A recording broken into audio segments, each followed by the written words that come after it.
My parents gave me my sister's hand-me-downs while she got everything new. Now they want me to split all the inheritance my grandmother left. I gave them exactly what they always gave me. My older sister Philippa got everything first, and everything new. New shoes every school year, new backpack every fall, new coat every winter, new dress for every holiday, every birthday party, every event that required her to look presentable. Whatever Philippa outgrew or got bored with came to me. I wore her old shoes a half size too big, soles already flat on one side. I carried her old backpack with the broken zipper I had to pin shut every morning. I wore her old coat with a stain on the sleeve that never washed out. When Philippa started high school, she got a brand new laptop. When I started high school, I got hers with a cracked screen and a battery that died after 40 minutes. When Philippa turned 16, she got a brand new phone. I got hers with a shattered corner and a charging port that only worked at one angle. I asked my parents once why Philippa always got new things and I didn't. My dad said there was nothing wrong with Philippa's old things and that buying duplicates when perfectly good items already existed in the house was irresponsible. My mom told me I should be grateful I had anything at all. It wasn't about money. My dad was a plant supervisor and my mom worked full-time in hospital administration. They went out to dinner every Friday. They renovated the dining room when I was 12. They took Philippa to New York for her 18th birthday and bought her a gold bracelet from a jewelry store in Manhattan. For my 18th birthday, my mom handed me a gift bag with a blouse inside that still had Philippa's deodorant stain under the left arm. She said Philippa barely wore it, and it was practically new. The one person who never treated me like a second copy of someone else was my grandma Ada. When I was 17, she got sick. Within a year, she was in and out of the hospital every few weeks. My parents visited her once a month at most. Philippa came twice in 8 months. I went every single weekend. I drove to her house on Saturday morning and stayed until Sunday evening. I cooked for her, scrubbed her counters, organized her medications, and sat with her when she couldn't sleep because the pain kept her up. My parents told me grandma had home care aides who were paid to do what I was doing for free. My mom said I should focus on school. I kept going. Grandma Ada died 2 months after my 19th birthday. The funeral was small. My parents came. Philippa came late and left early because she had plans that evening. 2 weeks later, the lawyer contacted us about her estate. My parents assumed everything would be split between my dad and his brother, or divided among the grandchildren equally. It wasn't. Grandma Ada left the house to me. She left her savings account to me. She left a letter that said I was the only person in the family who showed up for her without being asked, and that she wanted me to have a foundation to build my life on, because nobody else was going to give me one. The house was worth around $280,000. The savings had just over $40,000. My dad found out before I did because his brother called him furious. My dad came to my room that night and said the right thing was to put the house and the money into a shared family account so everyone could benefit equally. He said grandma was elderly and emotional and probably didn't fully understand what she was doing. He said keeping it would be selfish and cause a rift in the family that might never heal. I asked him when he had ever split anything equally with me. He told me that was a different situation. I asked him how. He didn't answer. My mom came the next morning and said Philippa was upset, that as sisters we should share what we had. Same message wrapped in different paper. My dad called it responsibility. My mom called it sisterhood. I called Philippa that evening because part of me, and I know how this sounds, still hoped we could just talk like two sisters for once. No parents in the middle, no script, no agenda, just me and her being honest. She picked up on the second ring already crying, not building up to it, not voice getting shaky first, just crying the second she answered, like she had been sitting there ready. You know grandma loved both of us, she said between little sobs that sounded almost rehearsed. This isn't fair to me. I'm her granddaughter too. It got to me. Hearing my older sister cry pulled at something in my chest. I started wondering if maybe I was being too hard about this. I felt myself softening, like a wall I'd barely finished building was already cracking. So I took a breath and said, okay, I'm willing to talk. What do you think would be fair? The crying stopped like someone hit a switch. Her voice was completely clear and steady, like she had been waiting for me to say exactly that. Honestly, 50-50 on everything. Sell the house, split the savings. That's the only thing that makes sense. I sat there blinking. She went from brokenhearted to business negotiator in 3 seconds. The tears were a tool. That's all they were. I asked her, when was the last time you visited Grandma Ada? Silence. Not thinking silence, dodging silence. Then, that's not the point. I was busy with school and work. You had more free time. I was in school too. I was working part-time. Yeah, but you didn't have a social life, so it was easier for you. Read that again. She told me taking care of our dying grandmother was easy for me because I didn't have friends. Like sitting with Grandma Ada through her worst nights was something I did because I had nothing better going on. That's how little she thought of me. Something snapped inside me. Not loud, more like something that had been bending for years finally broke clean through, and once it did, everything got real quiet and real clear. I gave up every weekend for over a year. I held her hand when she couldn't sleep. I cleaned up after her when she couldn't make it to the bathroom, and you came twice. Long quiet. Then, in the voice meant to make me feel small, you're going to hold that over me forever, aren't you? No, Grandma already settled it. That's why she wrote the letter. Her voice changed. The fake softness was gone, cold and flat, like she had taken off a mask. If you do this, Mom and Dad are never going to look at you the same way. For 2 seconds, it scared me. Then I heard it for what it was. A messenger delivering a warning she had been told to give. The instant tears. The ready-made 50-50 pitch. The threat about Mom and Dad. My parents wrote the script and Philippa performed it because she was always the one they sent first. The opening act. The soft approach before the real pressure showed up. I said, okay Philippa, I hear you, and hung up. I called Flynn the next morning. He was Grandma Ada's lawyer, and the way she'd talked about him over the years told me he was someone she had chosen carefully. He said, your grandmother prepared for this. Come by the office tomorrow. His office was small and plain. A desk and some filing cabinets and a window that looked out onto a parking lot. He went through the will line by line and then told me Grandma Ada had updated it 3 times in the last 2 years of her life. 3 separate signings, the same decision every time. Everything to me. Not once did she waver. He said she'd told him, they'll say I was confused. I've never been more sure of anything. Uncle Phil had already called the office twice. Once to demand a copy. Once to start asking whether Grandma was mentally competent. Flynn pulled out medical records dated on each of the 3 signing days. Each one confirmed she was alert, oriented, and fully competent at the time she signed. Then he reached into his desk drawer and pulled out a sealed white envelope with my name on the front in Grandma Ada's handwriting. The way she dotted her I's with little circles instead of dots, the same as she had my whole life. She asked me to give you this if the family gave you trouble. I sat in my car in the parking lot and opened it carefully so I wouldn't tear anything. Lined paper from the notepad she kept by her landline. Her handwriting a little shakier than usual, like her hand had been hurting when she wrote it. She started by saying she loved me and was proud of me. Then she wrote that she had watched for years how Wyatt and Hua treated me. She saw the hand-me-downs. She saw the excuses. She saw the cracked laptop and the stained blouse and the flat-soled shoes. She wrote that she'd brought it up to my dad once and he told her she was overreacting, that I never complained, so it wasn't a problem. That was the moment she knew she had to do something, because a child who never complains isn't a child who's happy. It's a child who's been taught complaining won't change anything. At the bottom, in letters bigger than the rest, like she wanted to make sure I couldn't miss them, you were never second to anyone. You were the only one who came because you loved me, not because you felt obligated. Don't let them take this from you the way they took everything else. I folded the letter and pressed it to my chest and cried, the kind where your whole body shakes. But it wasn't grief. It was relief. For my entire life, I'd had this feeling I was being treated unfairly, and nobody around me would confirm it. My parents called it dramatic. Philippa called it jealousy. After a while, you start to wonder if maybe they're right. Maybe you are just ungrateful. Maybe the hand-me-downs really are fine and you're the problem for wanting something that's yours. Grandma Ada saw it, all of it, and she didn't just feel bad about it quietly. She put it in writing. She made it legal. That letter was the first time in my life someone looked at how I was treated and said, out loud, that it was wrong. I sat in that parking lot for probably 15 minutes. Then I wiped my face, put the letter back in the envelope, and drove home. I noticed a car I didn't recognize on the street in front of the house. The dining room light was on, which was weird because I'd turned it off that morning. I walked in. My dad was at the dining table. Across from him, arms folded, jaw tight, was Uncle Phil. Neither looked surprised to see me. They'd been waiting. Phil didn't warm up to it. He didn't pretend to care about anything other than why he was sitting in my dining room. He looked right at me and said, your grandmother was a sick old woman who got manipulated by a teenager who wanted a free house. My hands started shaking under the table. I pressed my palms flat against my thighs and kept my voice steady. She updated her will 3 times. Her doctor confirmed she was competent every time. Call Flynn if you want to verify. Phil's face shifted. Small, just a tightening around the eyes and a shift in his jaw. But I caught it. He didn't know about the medical records. My dad spoke in the careful tone he used when he wanted to sound reasonable. Nobody's saying Grandma was crazy. We're saying she made an emotional decision, and it's on us as a family to correct it. Correct it how? He didn't hesitate, which told me he had been rehearsing. Put the house and the savings into a family trust. Divide it equally between you, Philippa, me, and Phil. I let that sit. He wanted me to take everything Grandma Ada left me. The house worth $280,000 and the savings with just over $40,000, and split it 4 ways. Between me, my sister who came twice in 8 months, my father who came once a month at best, and my uncle who'd just called her a sick old woman who got tricked. So I should give 3/4 of what Grandma left me to the people who visited her the least. That's not how family works. You're right. Family is supposed to work better than this. And Phil pushed his chair back hard enough that it scraped the floor, stood, and leaned across the table. His hands were flat on the surface. I could see a vein pulsing near his temple. If you don't do the right thing here, I'm hiring a lawyer and contesting this will. I'll drag it through court for as long as it takes. A month ago, that would have scared me enough to give in, but I had just come from Flynn's office. I had the letter in my bag. Flynn told me you already called his office. He also told me you'd lose. Grandma planned for this. Phil's face went red. He turned to my dad. You told me she'd listen to reason. My dad turned to me, voice dropped low. The kind of low someone uses when they're pulling out their last card. You're my daughter. I'm asking you, as your father, to do the right thing. That word hit different than I expected. Father, because he was my father. He was the man who taught me to ride a bike, drove me to school on rainy mornings, sat at the dining table helping me with math when I was 10. He wasn't all bad. Nobody is. And that's what makes it so hard. Because if he had been all bad, I could have walked away without feeling anything. I felt the pull. I felt it in my chest like a hook tugging me toward giving in, toward being the good daughter, the easy one. I almost opened my mouth to say something soft. And then I remembered. The shoes a half size too big. The backpack with the broken zipper. The laptop with the cracked screen. The phone with the shattered corner. The blouse with Philippa's deodorant stain wrapped in tissue paper and called a birthday present. 19 years of leftovers. I looked at my dad. You're right. You are my father. And for 19 years you decided that giving me Philippa's leftovers was good enough. Grandma decided I deserved more. I'm going to trust the person who actually showed up for me. The room went dead quiet. Phil grabbed his jacket and slammed the door behind him hard enough to rattle the picture frames. My dad didn't move. He stayed in that chair with his hands folded on the table, staring at the spot where his brother had been sitting. After a minute, almost a whisper, he said, your uncle is going to make this very difficult for all of us. He's going to make it difficult for you, not for me. He looked up, and just for a flash before he caught himself, I saw something I'd never seen on his face before. Fear. The kind that sits deep when someone's dealing with something they can't control. Phil's threat wasn't just about my inheritance. There was something else between those two brothers. Something my dad wasn't telling me. I called my best friend Sage that night. She listened to the whole thing and said, you know they're not going to stop, right? This isn't about money. It's about control. They've been controlling you since you were a kid, and now you have something they can't take. Move fast. Get the title transferred. Get the savings into your own account. Stop engaging until it's done.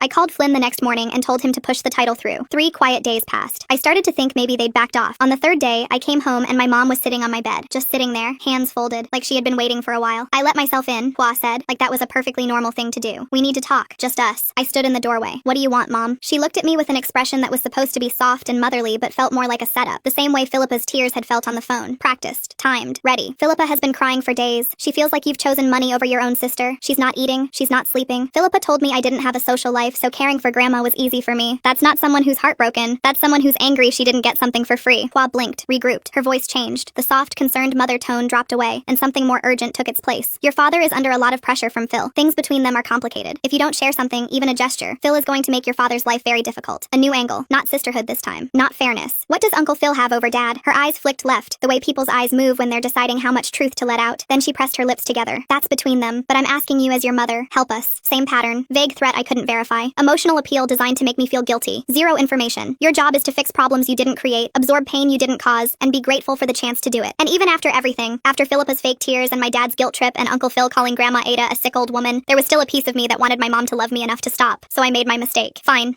I'll think about giving Philippa a small amount from the savings. Not half, not even close, but something, just to keep the peace. The change in her was instant, like a light switch flipped. The worry left her face. She stood up and hugged me. I knew you'd do the right thing. She told me she loved me on her way out the door, which she almost never said. That should have been my first warning. Less than 2 hours later, Philippa called. Mom told me you're splitting the savings with me. Thank you so much. I knew you'd come around. The floor shifted under me. That's not what I said. I said I'd think about giving you a small amount. A brief pause. Well, Mom said it's happening. She already told Dad and Uncle Phil. In less than 2 hours, my mom had taken, I'll think about it, and turned it into a done deal, then spread it to every person who'd been pressuring me. She'd weaponized my hesitation. I called Hua. I said I would think about it. I didn't agree to anything. Her voice was smooth, the way someone sounds when they've already won. Well, you can't take it back now. Phil has already calmed down. If you go back on this, it'll start everything up again and it'll be worse. She'd trapped me. If I backed out, I'd be the person who gave my family hope and snatched it away out of spite. If I went through, they wouldn't stop there. They'd come back for more, then the house. It would never be enough because it was never about a specific amount. It was about me saying yes. I called Sage. She said, this is exactly what they do. They take an inch and call it a mile. Shut it down tonight before they turn your maybe into a legal agreement. I sat at my desk and opened a group text with Wyatt, Hua, Philippa, and Phil all in it, so nobody could say later they didn't know, or that I told one person something different than the others. I read it twice and hit send before the part of me that still wanted to be the easy daughter could talk me out of it. The message said, I'm not splitting the inheritance, not the house, not the savings, not any of it. Grandma Ada made her wishes clear in a legally sound will that she updated 3 times. She left a letter explaining exactly why. Her lawyer has documentation proving she was mentally competent. There is nothing to contest, nothing to negotiate, and nothing I owe any of you. This is my final answer. Within 2 minutes, Philippa replied, you're really going to do this to your own family? Over a house? I typed back, you came to Grandma's house twice in 8 months. You left her funeral early because you had plans. This isn't about a house. It's about who showed up. She didn't reply. Hua called. I let it go to voicemail. Then a text from her. I raised you better than this. I typed back, you raised me in Philippa's hand-me-downs and told me to be grateful. Grandma Ada is the one who told me I deserved more. Then Phil called. I almost didn't answer. I said, what? His voice was shaking. Not angry shaking. The kind that happens when someone's trying really hard to hold it together and losing. You don't understand what's going on here. Long breath. Your father owes me money. A lot of money. He told me this inheritance would settle it. I sat down because my legs suddenly didn't feel like they could hold me up. That's what Hua meant. That's why Wyatt had that look of fear. Wyatt wasn't fighting for fairness. He was fighting to pay off a debt to his own brother using money that a dying woman had left to the daughter he'd spent 19 years treating like she didn't matter enough to get something new. Every lecture about responsibility, every appeal to fatherhood, every guilt trip about family, all of it was cover. That's between you and my dad. Grandma's will has nothing to do with your loan. If he can't pay me back, I'm done with him. You understand that? Then be done with him. That's not my problem to fix. I hung up and called Wyatt. He answered on the first ring like he'd been holding the phone waiting. Uncle Phil just told me everything. You owe him money and you were trying to use my inheritance to pay him off. Silence. Complete, total silence. The kind where someone's been caught and knows there's no way out. It's not that simple. It is that simple. You looked me in the eye and told me this was about family and fairness. It was never about that. It was about your debt. His voice cracked. I didn't know what else to do. Phil's been threatening to cut me off for months. I thought if we could just get a portion of the estate. He couldn't finish. You spent my whole life giving me the worst of everything and telling me it was enough. And now the one time someone gave me something good, you tried to take it to save yourself. That's not family, Dad. That's exactly what Grandma Ada saw. He started to cry. Small choked sounds he was trying to swallow. I'm sorry. I know I messed up. I waited. I gave him every second he needed to say more. I had heard apologies from my parents before and they always came with a but. I waited to see if this one was different. Are you sorry for trying to take the inheritance? Or are you sorry for how you treated me for 19 years? The line went quiet. I could hear him breathing. Faint sound in the background. Maybe the TV. Maybe a wall clock. He didn't speak. He didn't say both. He didn't say all of it. He didn't say, I'm sorry for the shoes and the backpack and the laptop and the phone and the blouse and every single time I made you feel like you weren't worth something new. He just sat there in the silence, and the silence told me everything his words never would. That's what I thought. I hung up. I opened the nightstand drawer and pulled out Grandma Ada's letter. The paper was already getting soft at the creases from how many times I'd folded and unfolded it. I read the last line one more time. Don't let them take this from you the way they took everything else. I folded it back up and placed it in the drawer next to the set of house keys Flynn had given me when the title transfer went through. The phone kept buzzing. I turned it face down. I turned off the lamp. The drawer was closed. The keys were inside. Outside, a car passed and was gone.